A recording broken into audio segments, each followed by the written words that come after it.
Hi there everyone, welcome back to my channel, Mismatched Trish. Today I wanted to do a reading wrap-up for the month of August. I read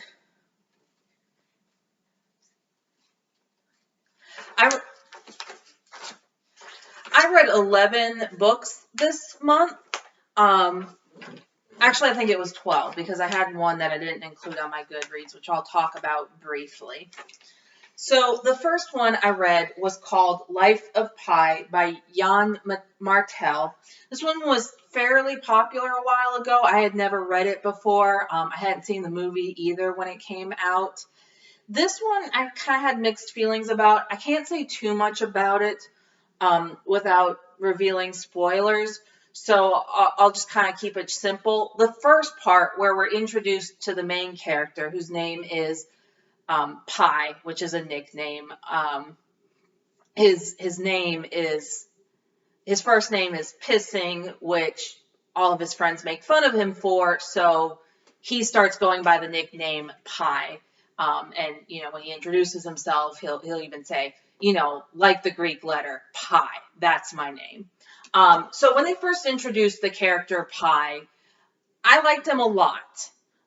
You find out, he's a little boy. His parents own a zoo in India, so he and his family lives right near the zoo. So he grows up around all these wild animals living in captivity. And then it talks about kind of like his exploration of religion, and he starts becoming a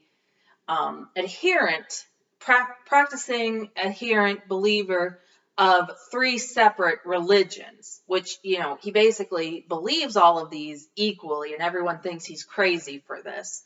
If it had been about a boy growing up in India, living on a zoo, who considers himself an equal adherent to 3 completely separate religions, I feel like I would have really enjoyed that.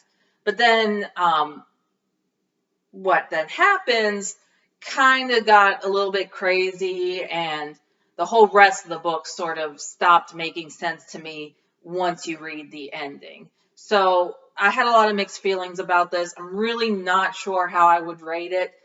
I guess maybe 3.25 to 3.5 stars, something in there, because the book was written well. There was interesting parts about it, but it was also very frustrating. The next book I read was How the Word is Passed, A Reckoning with the History of Slavery Across America by Clint Smith. This was a really good book. I gave it a 5-star rating. What it does is the author, Clint Smith, travels to these separate locations, which all have a history that is tied to slavery in America, and he talks about the history that they have at each of these locations. So I thought the concept of going to these different locations and talking about these specific locations and their history with slavery was a really excellent way to explain the entirety of the history. It wasn't, of course, the whole history, but these key factors in America's history with slavery. There was some dark content. So, for example, one of the places that he went to was a prison, which is still fully in operation, but is also a tourist site. And that was just very disturbing to me, that you're going on a vacation and you're visiting a working prison, especially when you find out that many of the people who are there are being used and abused and aren't even supposed to be there. That they've been accused and for they didn't commit the crimes that they've been accused of, and they're living out this unjust sentence there, and then people are going and giving their money to this place. So that was one of the darker parts of the book. Of course, the book itself was very good, very well written, very informative, and I really feel like I got a lot out of reading this book. The next one was called A Voice in the Wind by Francine Rivers. This is the second book by Francine Rivers that I've read, and I want to give her a fair shot, but at the same time, I think I'm just not a fan of this author. I'm not quite sure how to rate this one. I feel like somewhere between 2 and 3 stars. Maybe 3 stars if I'm being generous. There's a whole lot I could say about this book, but I don't want to go on a tangent, so I'll focus on the things I had the biggest problem with. So this is a book, it's a Christian historical fiction book. You could also call it biblical fiction that takes place in the around the time of the early church in Rome. I think it's only about 40 years or so after Jesus's crucifixion, and the main character is a slave in Rome, and then later in Ephesus. My biggest issue with this book is the characters. All of the characters struck me as very one-dimensional, and I had trouble sympathizing with any of them. The two I'll focus on are the main character, Hadassah, who is a Jewish girl whose family is killed, and she is sold into slavery and becomes a slave for a Roman family, particularly of their daughter named Julia. And Julia and Hadassah were complete opposites personality-wise, but they have the same flaw in how they're written. Both of them were very, very blank, very two-dimensional, and just not well written, in my opinion. So Hadassah was way too good, whereas Julia was way too bad. She does everything wrong. She has no redeeming qualities. Nothing that happens to her changes her at all. And it's really hard. You don't even hate this character. You're just constantly annoyed with her. You just want to get rid of her so you don't have to hear her story anymore. And then Hadassah she's just too good. It's not real. She has no character flaws. And this is very similar to my critique of another of Francine Rivers' novels. She's just too good that you don't believe it. You're like, no one exists that's like that. So I feel like just not enough effort was put into making characters that the reader is invested in and wants to know what happens. Both of these characters I could care less about. But like I said, they're just, one's too good, one's too bad. The next one is If I Run by Terry Blackstock. This is a Christian suspense novel. During August, I also read the sequel to it. There's one more book in the trilogy that I haven't read yet. This one I enjoyed. It's a pretty crazy concept, and you do want to know what's going to happen. So I'm excited to read the third one, although I think that the first one, If I Run, was better than the second one, which is If I'm Found.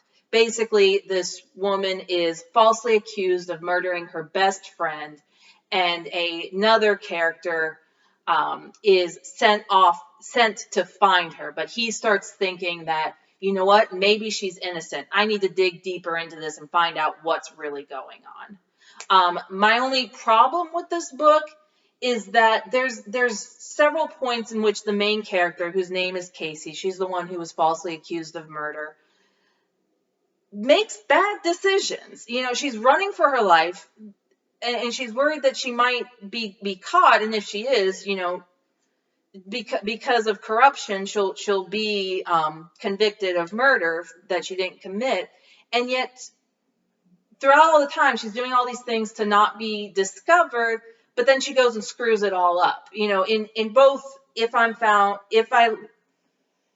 Run and If I'm Found, she comes across some kind of crisis in someone else's lives that's not connected to her crisis that she feels that she has to solve. And in both cases, there was very easy solutions in which she could do something to help these people, but instead she decides to screw up her entire life and run the risk of getting caught.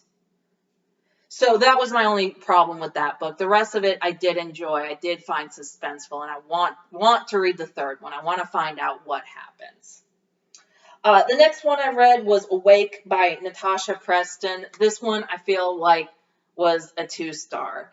The concept of it was good, but it just wasn't well written. So it's about this girl. It's hard to talk about. This is another one that's hard to talk about without spoiling. This girl meets a new boy at her school, and they fall in love, and she starts asking questions about her past. I feel like I can't say too much more than that and spoil it, but there was just things in it that just didn't make sense to me. The voice, they were told in first person by the two main characters, the boy and the girl, and their voices just seemed like it just wasn't genuine. And there was a whole bunch of things about the book that just didn't make sense, that the author never really explained that well. The next book I read was Little Fires Everywhere by Celeste N. I might be saying that wrong. It's spelled N-G. This is about some families that live in a suburb in Ohio, and a family comes to live near them, and there's all this just family drama. This one I really enjoyed. I feel like it was a 4-star. The reason I don't rate it higher was because I feel like it didn't deal well with some sensitive issues. This is another one that I feel like it's hard to talk about without spoiling. But there was some names called about some of the people in it that, in addition to be, which, it's saying what the characters would say, but it just wasn't.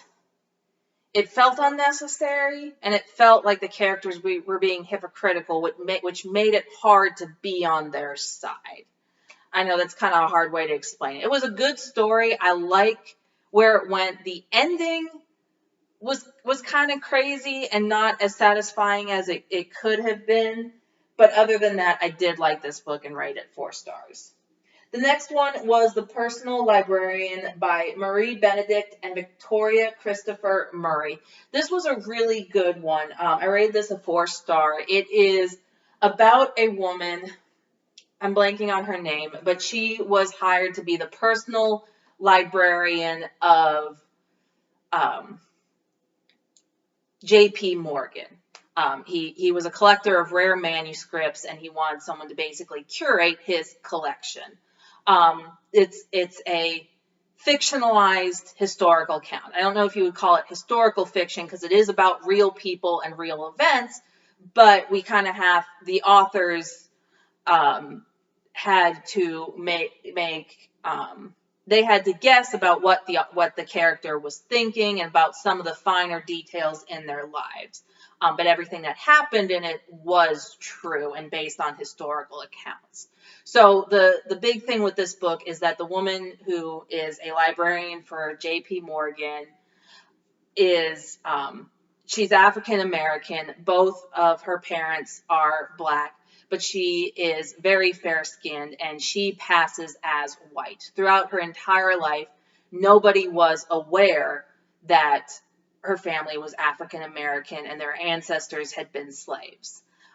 She kept this quiet because she was afraid of the prejudice that she would have faced, which at that time would have gone just beyond, what we might expect. So there was some themes in this that are very sensitive, that I feel like it almost feels hard to talk about them. Did she do the right thing in hiding her identity and in pretending to be someone else? Would it have been better for her to be open and to promote her cause, or would that have done more harm than good? Some very complicated questions that the book made you think about. The reason I didn't rate it higher than a 4-star is it's hard to explain, but I sometimes felt it was told in the first person point of view of the main character. And I sometimes felt like the voice of the main character, her thoughts weren't genuine.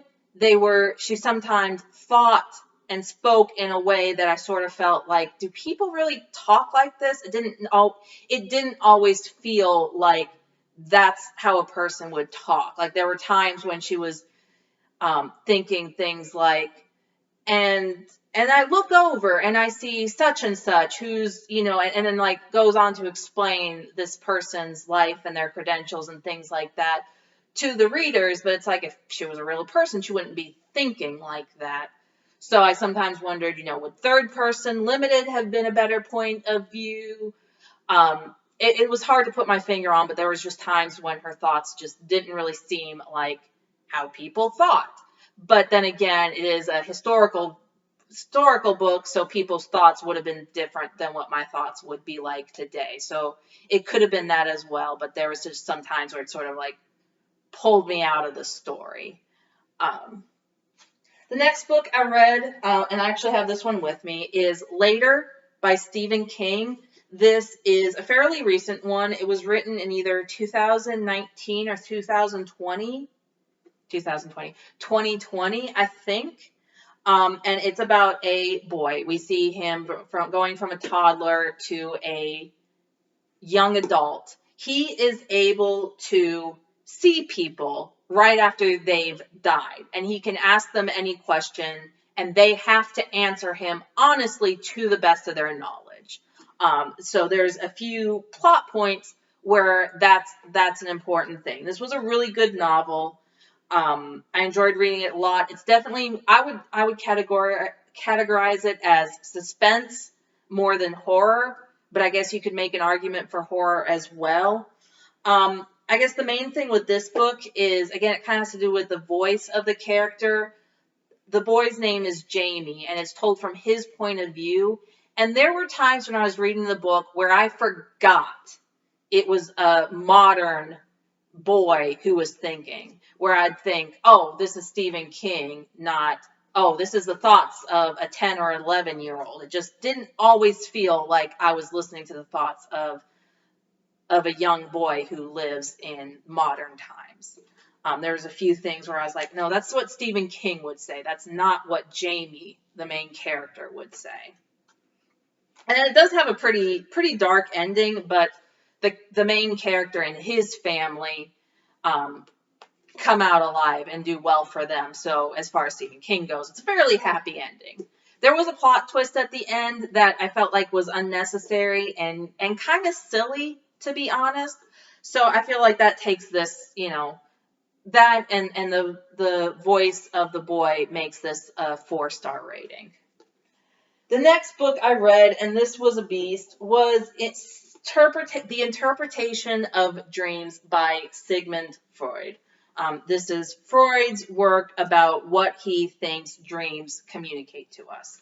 It's a very long book, over 600 pages, and I put it aside for a long time because I was more focused on books I was getting from the library. And in the last couple of months, I was like, okay, I'm going to finish this book. And this month, I finally did. It was a headache. I did not enjoy it. I didn't think it would be super exciting since it is a scholarly work, but I felt like it was very repetitive. I could sum it up in a couple of sentences what he took, 600 pages to say. And I just felt like he didn't get his message across clearly, which, I guess I have to think of it in terms of, a fellow professor who was reading this in the 1900s. But I just I don't recommend it for anyone who's interested in psychology. I don't feel like I really got any good information out of this book. The other issue I had, and this was an issue specific, I think, to my edition, is it had footnotes throughout the whole thing. There were some pages where half the page was footnotes. And many of the footnotes were things like, this passage was added in the edition and such. And I started skipping over them because they didn't feel necessary to what I was reading. The only times that I really read them was if they were translated. So it was translating something. And then the final book I read, believe it or not, was by Francine Rivers. This was called A Lineage of Grace. And this is one of the better books by Francine Rivers that I've read. I think I would give it a 3.5 stars. It follows the lives of 5 women whose stories we hear in the Bible, but it elaborates on them. 5 women from whom Jesus Christ was descended. So it takes the information we know about them from the Bible and kind of tries to tell us more about, what these women may have been like, what happened in their stories outside of what we know, which I thought was a very good concept. I really enjoyed that. My only real issue with this book was there was some stuff with the characters that I found kind of hard to believe and hard to accept, and some issues. The final story was about Mary, who, of course, was the mother of Christ. I had some pretty strong issues about her story, but everything else in this book I did really enjoy. So this is one of her better books in my opinion. I know she's a super popular author, and if you do like her books, I apologize. My personal opinion is just I think that there are some character issues with some of the ways that she writes. So that is pretty much everything that I read in the month of August. I'd like to hear from you. What have some of your favorite books been this month? And what are some of your goals for the rest of the year? Don't forget to like this video, and of course subscribe if you'd like to see more. Everyone, thank you so much for watching, and I hope you have a great day.